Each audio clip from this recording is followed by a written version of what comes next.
Shoqatat e magjistratëve para pak ditësh në fakt kërkuan zbatimin e vendimit të gjykatës kushtetuese, duke akuzuar Partinë Socialiste se ka djegur dhe Parlamentin më saktë që ka djegur afatet e përcaktuara nga kjo gjykatë, por ndërkohë Partia Socialiste ka depozituar në fakt projektligjin e saj sa i takon pagave të gjyqtarëve të prokurorëve, duke parashikuar një rritje prej 0.2% mund të themi bazuar në pagën referuese të presidentit. Cili është qëndrimi i Partisë Demokratike për çështjen e pagave dhe gjyqtarëve, duke qenë se është rihapur sërish si debat, dhe a do e miratoni ju në parlament ndryshimet e propozuara nga Partia Socialiste?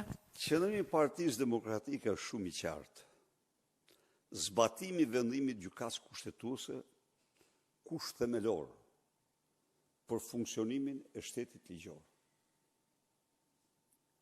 Zbatimi i vendimit gjykatës kushtetuese nuk është gjykata kushtetuese me vendimin e saj që ka përmbysur piramidën e pagave në Shqipëri. Është Edi Rama me politike e tij pejgamberëse që ka përmbysur atë. Është Edi Rama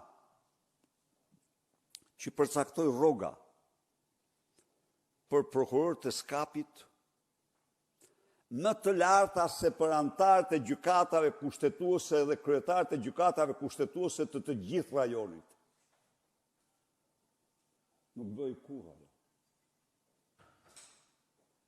E nderuar gazetare.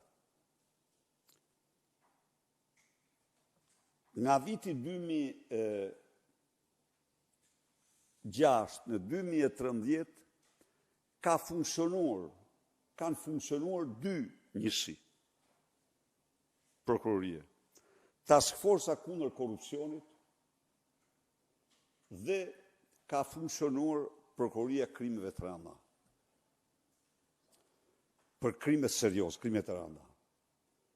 Prokuroria e krimeve të rënda ka vendosur para ligjit së bashku me policinë e tjerë 1050 antarë dhe bos të organizatave dhe grupeve kriminale, të 206 organizatave dhe grupeve kriminale.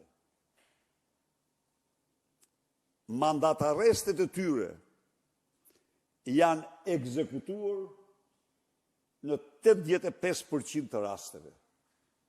Në 85% të rasteve. Task Force e luftës kundër korrupsionit, që kishte edhe Dumanin si prokuror, në 2 vite ka dërguar, janë dënuar nga gjykata, jo speciale, gjykata zakonshme, 3 herë më shumë se në 2 vitet e skapit. 3 herë më shumë, si numër. Aty keni raportet e Departamentit të Shtetit. Shko lexojini, i kanë ato.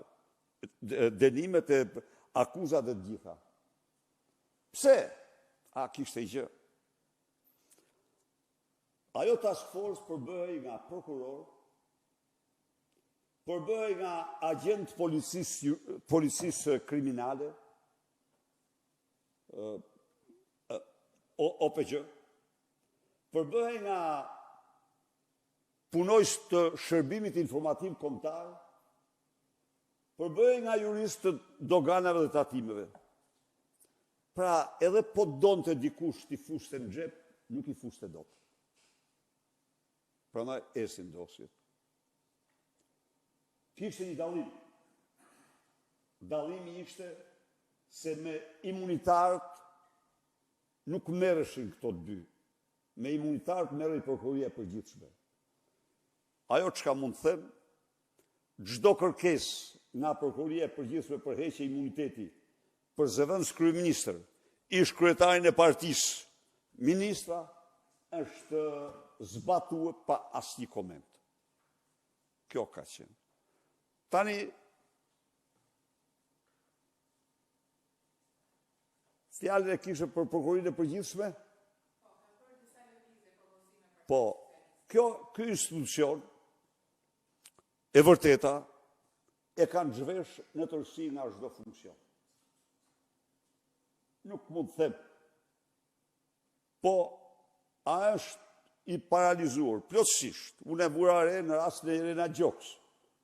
A ishte qesharak. Por të themi atë që është funksione nuk i kanë lanë funksione. I sënë kushtetuese, kështu që natyrisht ne nuk bashkëpunojmë me socialistët për përzgjedhjet, sepse ne jemi të ndarë me ta përfundimisht pas avokatit të shtetit.